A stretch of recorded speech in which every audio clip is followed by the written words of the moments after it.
first thing is that what it takes first is for us to start or continue utilizing our infrastructure.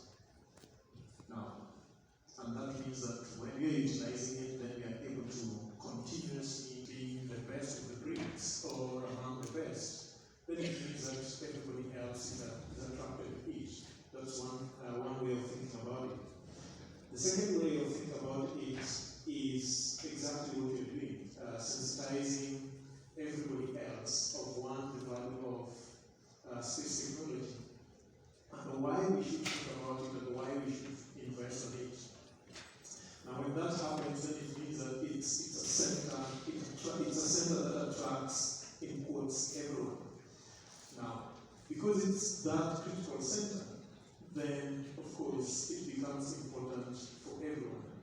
If it goes beyond Kenya or beyond us to everybody else, again in quotes, in the whole country, and it's good news always go far and wide. So all other investments. Now, when you think about investment in space, you want to imagine why we invest on roads more than space. Well, basically because everybody uses road, and when they are poor, then everybody complains. So, for us to invest more in space, then we also have to ensure that everybody understands why it is important. If I have to wake up and before I step out of the house and check on weather, for example, and I know it's very reliable and it's very important for me to check before I step out. If a farmer would like to plant, he checks on some information, as Vivian was saying, that we need to have information in our fingertips, irrespective of how they are developed. And we connect that to him. It's about space. Now, this space is a very important thing that as we see it, as the policy makers see it, be it in cabinet, in different boardrooms, they think about it, they invest on it, and everybody else, including, as you're saying, Elon Musk, will also think about it and will also value the same because we treasure it and we investigate, and it's also transforming us, it's transforming our lives, and the impact is felt from above. From there, we need the private sector. But for the private sector to come on board, we need to have the right policies and regulations to be in place.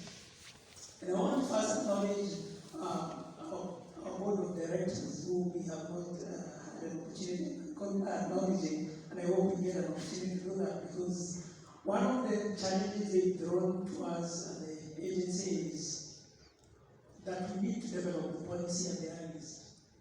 And because that sets the boundaries on which we operate from. And if you are cognizant of the need of the private sector, then we need to put interventions in place to ensure that the private sector feels comfortable to invest their money within the sector. And then potentially also as government, we have to create the appetite. And I think there was a challenge that was posed to Professor Temple in NRF. How can we have more funding available? Because when people see the activities within a particular sector, then of course the public sector follows where government funding goes. And we're hoping that that is one of the things that we'll be able to do as we go along. From the academia side, we have lots of interest. Like currently, we continue getting interest from partners out there who want to partner with us in terms of also designing satellites for different applications. And that points to us that yes, there's a lot of potential. There's something that they're seeing that we have a capacity for. And so that tells us that we need to have that enabling environment, like Charles has mentioned, not only with the private sector, but also with academia, because if we were to move that direction, then obviously we need to have an enabling environment that will help us, bring on board not only the private sectors locally, but also international partners who have demonstrated that they have an interest and they also want to come on board in helping us build build the capacity in the space sector. Thank you. And actually, I'm probably just going to feed into the specific components of policy. And I think that's an area that as a country and as industry we're really struggling with. And I'll give examples very particularly relating to the county government structures. So some of you may be aware that we have a county government act that dictates the establishment of GIS, for instance, database systems.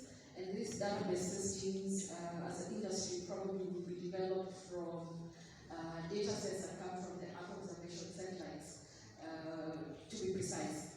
And since already at that county government level, there is legal anchorage that supports the existence or the preparation of the utilization of this data, then we find that more and more counties are getting onboarded onto establishing these data platforms that they can use for their decision-making processes. Now, the challenge comes in at national government level, where I think at national level we have no clear policies that mandate or integrate or give anchorage to the utilization of Earth observation data. And I think we are, of course, with regards to the launch of Taifa 1, where now the discussion in the earlier panel going into the specific utilization of these data sets, can we, as all the actors here, start pushing for the enabling environments that the policies, a national policy, Earth observation or GIS policy can create, in order that each and every, say, government entity can be mandated to, feed or tap into the existence of this data and their own capacities? Can we try to ensure that we institutionalize Earth observation or geospatial technicians within different agencies in the country? Because you look at it, if you, for instance, go into the human resource structure of most of these agencies, you will see they probably have an ICT technician expert. It's clearly indicated somewhere.